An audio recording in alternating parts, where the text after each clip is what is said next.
안녕하세요. 전북대학교 학우 여러분. 오늘의 점심시간은 잘 보내고 있으신가요? 대학생들에게 점심시간은 항상 설레고 즐거운 시간인 것 같습니다. 매주 수요일 방송되는 스포티윕스는 학우 여러분들이 다양한 스포츠 소식들을 귀로 즐기실 수 있는 스포츠 트랙들을 준비했는데요. 전 세계의 스포츠 소식들을 간단하게 훑어볼 수 있는 시간, 3월 20일 오늘의 스포티윕스 시작하겠습니다.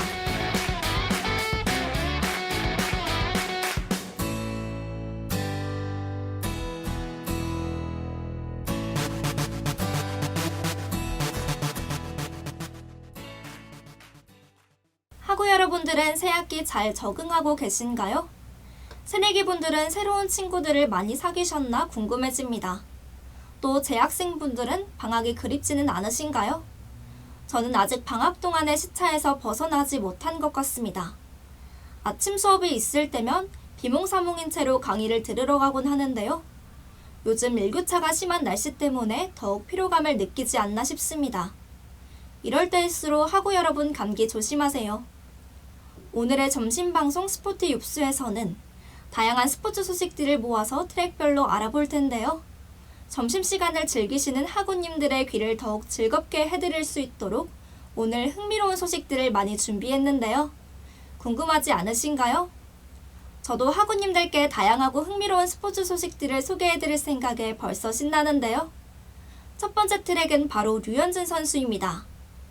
야구에 조금 관심이 있으신 분들은 듣자마자 바로 감이 오셨을 것 같습니다.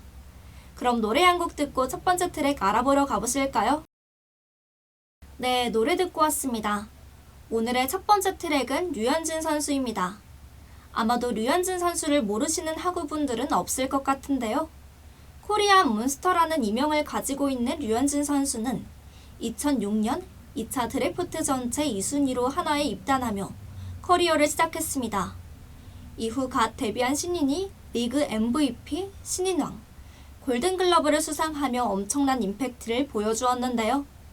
당시 소속팀이었던 하나 이글스가 최하위를 전전하던 암흑기였음에도 승리 기여도를 나타내는 지표인 SWAR이 44.74로 2023년 기준 현역 3위를 기록하면서 당시 엄청난 활약을 보여주었다는 것을 알 수 있습니다.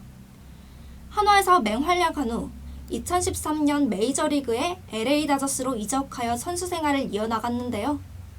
중간에 커리어 초반부터 이어져 온 혹사의 여파로 부상을 당하며 선수 생활에 위기가 찾아왔었지만 극복해내며 10년간 메이저리그에서 활약했습니다.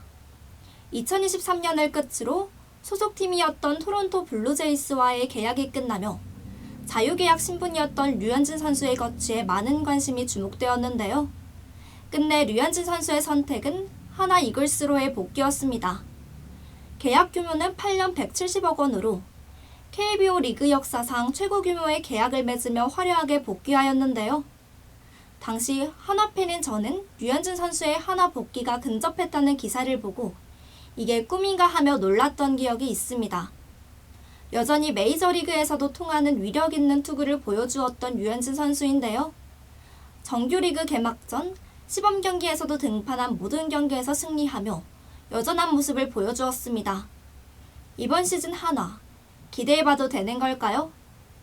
리그에서 탑급 자원인 안치홍 선수를 영입하였고 어린 선수들이 배울 점이 많은 베테랑인 김강민 선수와 이재원 선수를 영입하며 이번 스토브리그에서 가장 많은 주목을 받은 하나 이글스인데요. 어서 빨리 개막했으면 좋겠습니다. 노래 한 곡 듣고 와서 다음 트랙으로 넘어가 볼게요. 두 번째 트랙은 서울 시리즈로 준비했습니다. 딱 서울 시리즈만 듣고 감이 오지 않으시는 학우분들도 많을 것 같은데요. 스포츠 얘기를 한다고 했는데 웬 시리즈?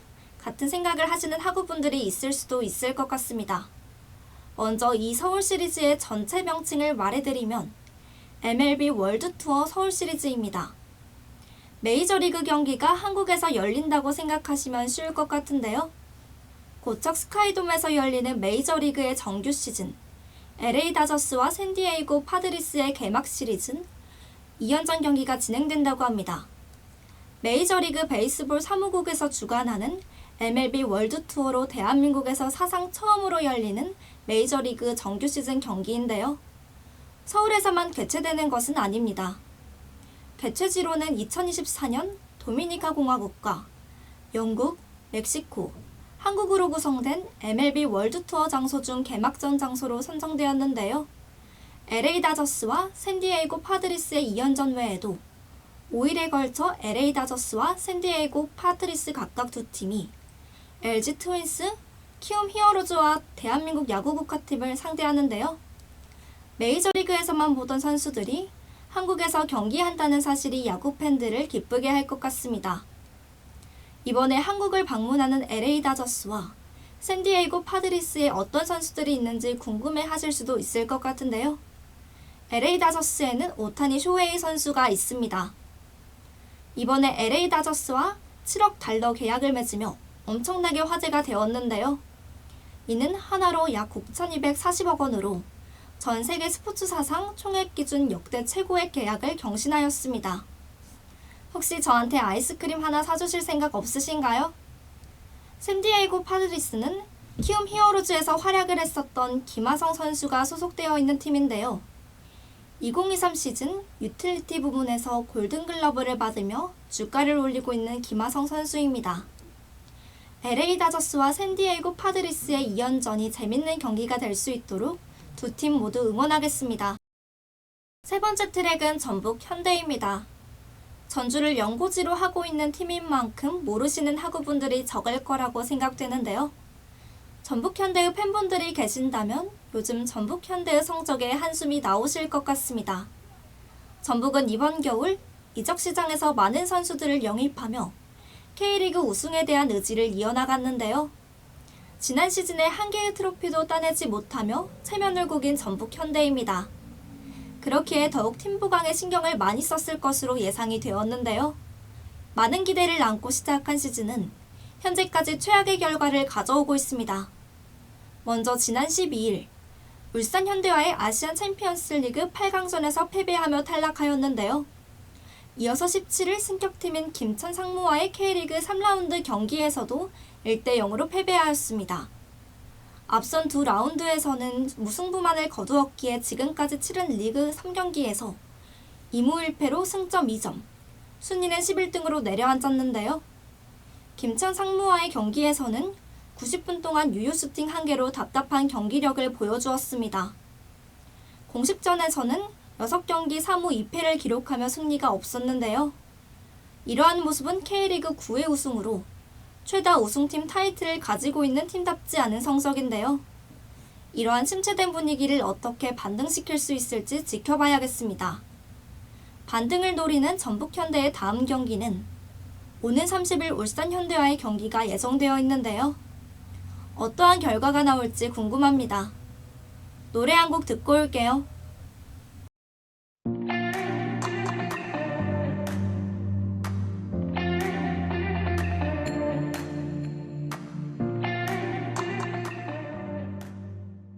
지금은 1시 35분. 현재 여러분은 한 주의 흥미로운 스포츠 소식들을 트랙별로 소개해드리는 스포티윕스와 함께하고 계십니다. 다음 소개해드릴 트랙은 광주 FC입니다.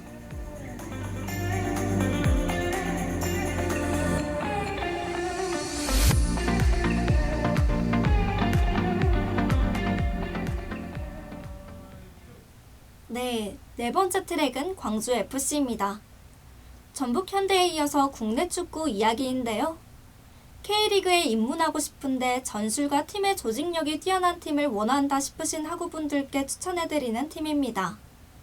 광주 FC에 대해서 간략히 소개해드리자면 한국 프로축구연맹이 K리그에 승강제를 도입하기 전인 2010년도에 창단된 마지막 구단이기도 한데요. 2022년까지 리그 1과 2를 오가며 하위권 팀으로 인식되어 왔습니다. 하지만 2022년 부임한 이정효 감독을 중심으로 리그2를 우승한 뒤 2023년 리그1에서 3등을 기록하며 돌풍을 일으킵니다. 사실 2023 시즌 시작 전 광주는 많은 전문가들과 팬들에게 강등 예상 팀으로 제일 먼저 손꼽히던 구단이었는데요. 2부 리그에서 압도적인 우승을 차지하고 올라오긴 했으나 승격을 함께한 대전 하나시티즌에 비해 구단의 투자가 현저히 적었고 신인 감독 이정효의 전략 및 전술이 2부에서는 통할지 몰라도 강팀들이 질비한 1부에서는 잘 통하지 않을 것이라는 우려가 많았습니다. 하지만 뚜껑이 열린 후 광주FC는 모든 이들을 깜짝 놀라게 만들었는데요. 이정효 감독 특유의 높은 라인과 빠른 역습, 쉬지 않는 압박과 끊임없는 스위칭 포지션 전술은 일부 팀들에게 밀리지 않았고 종종 압도하기도 하며 충격을 자아냈기 때문입니다. 이러한 성적들로 인해 텅텅 비어있던 경기장에서 어느 정도 관중 동원이 가능한 구단으로 바뀌었습니다. 언더독의 매력을 느끼고 감독의 전략적인 전술을 통한 경기 운영을 보고 싶은 하구분들은 광주FC로 국내 축구에 입문해보는 건 어떠신가요? 노래 한 곡 듣고 마지막 트랙으로 넘어가 볼게요. 오늘의 마지막 트랙인데요. 맨유와 리버풀입니다. 지난 3월 18일 맨체스터 유나이티드와 리버풀의 FA컵 8강전 경기가 치러졌는데요. 먼저 FA컵에 대해서 잘 모르시는 학우님들을 위해서 소개해드리자면 통상적으로 세계 각국의 축구협회에 소속된 각국의 프로, 아마추어 구단이 모두 참가하는 토너먼트 대회를 FA컵이라고 합니다. 그 중에서도 가장 먼저 FA컵이라는 제도를 실시했던 만큼 FA컵이라고 하면 고유명사로 잉글랜드의 대회를 말하는데요. 축구 역사에서 가장 오래된 대회로 유명하며 잉글랜드에서 FA컵의 인기는 다른 대회에 부럽지 않을 만큼 뜨겁다고 합니다. 이렇게 인기 있는 대회에 기존에도 라이벌리가 형성되어 있는 팀들은 맨체스터 유나이티드와 리버풀이 맞붙게 된 것인데요. 이 경기 전까지 두 팀의 성적은 상반되었습니다.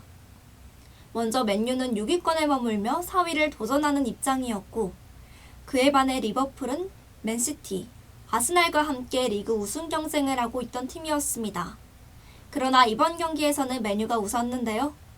총 스코어는 4대3으로 연장전까지 진행된 혈투였습니다.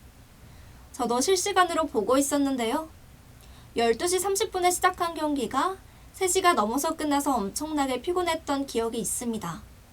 하지만 아마드 디알로 선수의 극장골로 인해 도파민이 마구 분비되어서 잠에 도통 들지 못했었는데요. 맨체스터 유나이티드의 팬으로서 정말 기분 좋은 밤이었던 것 같습니다. 노래 한 곡 듣고 올게요.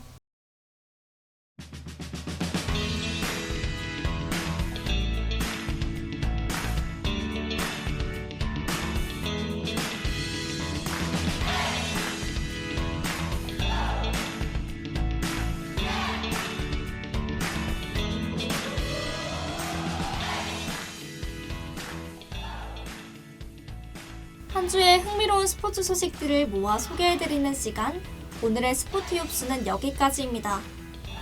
오늘 한 주도 재밌는 소식이 많았던 한 주였던 것 같은데요. 류현진 선수의 이적과 시범 경기 호투 소식, LA 다저스와 샌디에이고 파드리스가 맞붙는 MLB 월드투어 서울 시리즈, 전북현대의 부진한 성적과 센세이셔널한 팀 광주FC 이야기와 맨체스터 유나이티드와 리버풀이 맞붙었던 FA컵 소식까지 저는 개인적으로 마지막 소식이었던 FA컵 소식이 가장 기억에 남는 것 같습니다. 하고 여러분들은 어떤 트랙이 가장 기억에 남으시나요? 다음 주에도 더 재밌는 소식들을 모아서 찾아오겠습니다. 다음 주에 만나요. 지금까지 제작과 연출의 이무진, 기술의 이용희, 모니터 배서영, 진행의 저는 차윤서였습니다. 감사합니다.